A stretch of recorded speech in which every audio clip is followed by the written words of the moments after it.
Tadittum, tadiginatum dittum, tadiginatum, tadiginatum, tadiginatum, tadittum, tadiginatum dittum, tadiginatum, ta. Hello, I'm Sudhi Seshachala from Siridhanya Millet Planet. I'm here today with episodes 4. I will be looking at a little bit more on the millets, what are millets and nutrition label and naked grains and things like that.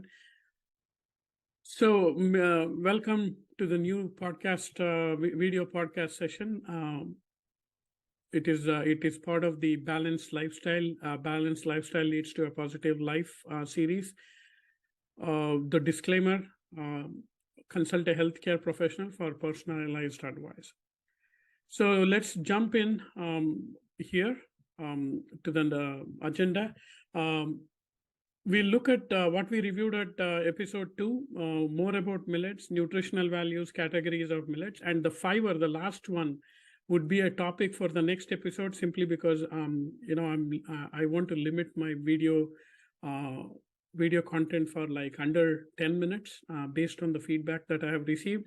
So I would like to cover the fiber, the Siridhanya millets for the next episode, which will be immediate. After almost immediate, we will release that as well.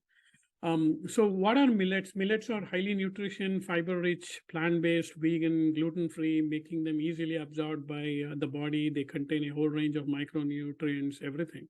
We know all this, right, from the previous one. They are slow digesting food that prevent control diabetes and avoiding large blood sugar spikes and things like that. They are small seeded hardy grasses that grow well in dry zones, right, with scarcity of water, low resources. You don't need huge amount of water or soil fertility. It grows, right? It does have a long shelf period if it is not husked. If it is dehusked, once you process it, that is dehusking process, then the shelf period is limited. Millets are prone to get bugs, so just keep that in mind. If you are buying bulk millets, bulk quantity of millets, always try to store it in a cold storage like refrigerator or freezer. A lot of organic sphere customers use that avenue because they get the quality of the millet. It is oldest known food to humanity, 5,000 years old. So, which is from India, but so it is also evident that there might be multiple names for these millets. So I'll cover that in a separate session as well. It has very short growing season. So 65 days to 90 days is when you can actually get millets grown and harvested. That's something, so you can actually grow millets every 90 days or every 120 days. So it is a quarterly harvest. So these are the nutritional values based on 100 grams of millets. So all the green ones are all Siridhanya, foxtail, barnyard, kodo, little millet, brown top.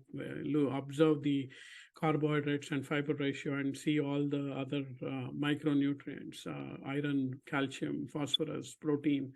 Look at the protein. You have almost 12.3% in foxtail. It's highly protein, high in protein, 12.3. And then look at the protein of brown top, 11.8. And the one in purple, light purple, is all neutral grains. They are a little bit low on fiber, but almost same as carb. They are pole millet, finger millet, proso millet. Finger millet is also called as ragi. Pole millet is bajra, and so on and so forth. Negative grains, just avoid them. I mean, you don't need to know much about it. We already know enough about it.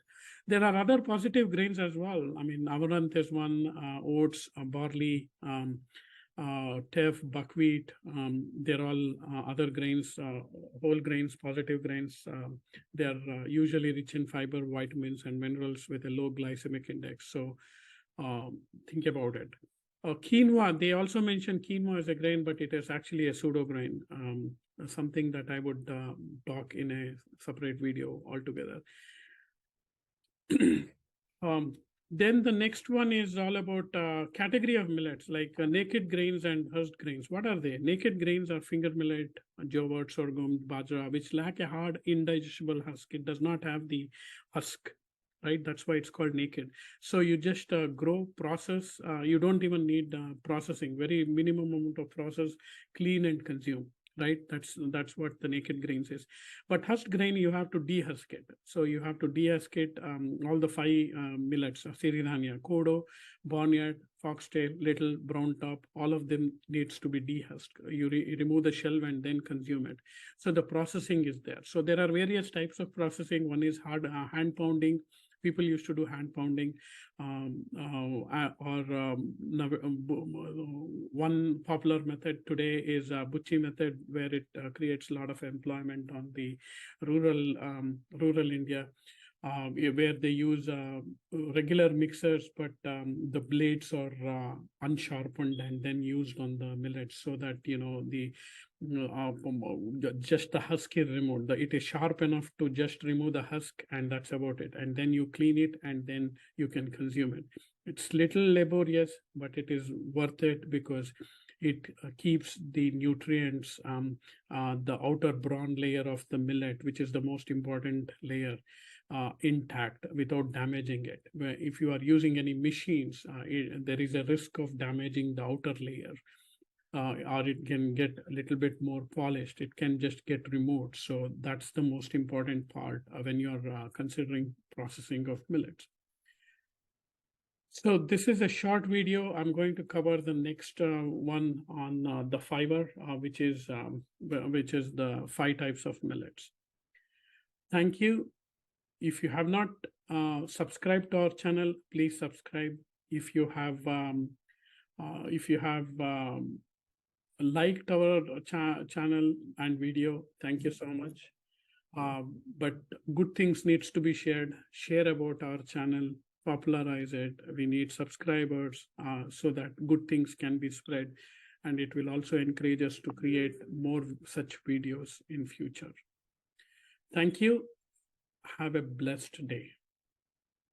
Hello, I'm Sudhi Seshachala. Tadditam, tadiginatam dittam, tadiginatam tadiginatam tadiginatam taddittam, tadiginatam dittam, tadiginatam tadiginatam tadiginatam ta.